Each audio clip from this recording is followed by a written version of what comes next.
Welcome to our channel బుట్ట బొమ్మస్ kitchen.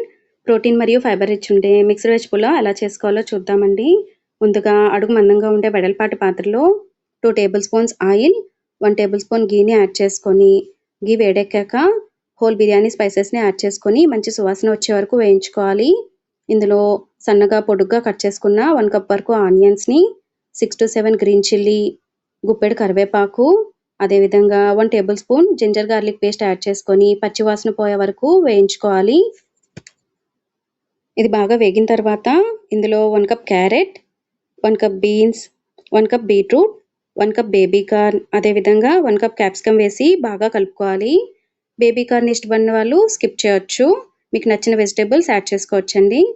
ఇందులో కొద్దిగా పుదీనా, కొద్దిగా కొత్తిమీర, అదేవిధంగా 1 కప్ మష్రూమ్, ఆల్రెడీ హాట్ వాటర్లో సోక్ చేసి స్క్వీజ్ చేసి పెట్టుకున్న 1 కప్ మీల్ మేకర్ని యాడ్ చేసుకోవాలి. మష్రూమ్ నచ్చిన వాళ్ళు స్కిప్ చేయొచ్చు. ఇందులో కలర్ కోసం కొద్దిగా పసుపు, రుచికి సరిపడా ఉప్పు, వెజిటేబుల్స్ ఎక్కువ యాడ్ చేశాను కాబట్టి స్పైస్ కోసం 1 స్పూన్ చిల్లీ పౌడర్ యాడ్ చేస్తున్నాను. అదేవిధంగా 2 స్పూన్స్ ధనియా పొడి, 1 స్పూన్ బిర్యానీ మసాలా యాడ్ చేసుకోవాలి. 1 కప్ ఫ్రెష్గా ఉండే కర్డ్ని యాడ్ చేసుకొని బాగా మిక్స్ చేసుకోవాలండి. మూత పెట్టి 10 మినిట్స్ పాటు ఈ వెజ్జెస్ని బాగా కుక్ అవ్వనివ్వాలి. వెజ్జెస్ బాగా వేగిన తర్వాత ఆల్రెడీ 15 మినిట్స్ పాటు సోక్ చేసి పెట్టుకున్న రైస్ని యాడ్ చేసుకొని బాగా మిక్స్ చేసుకోవాలి.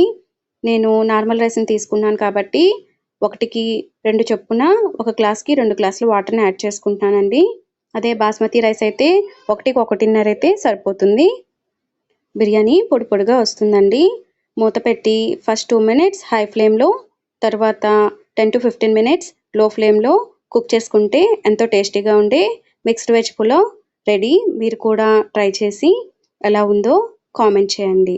Thank you for watching.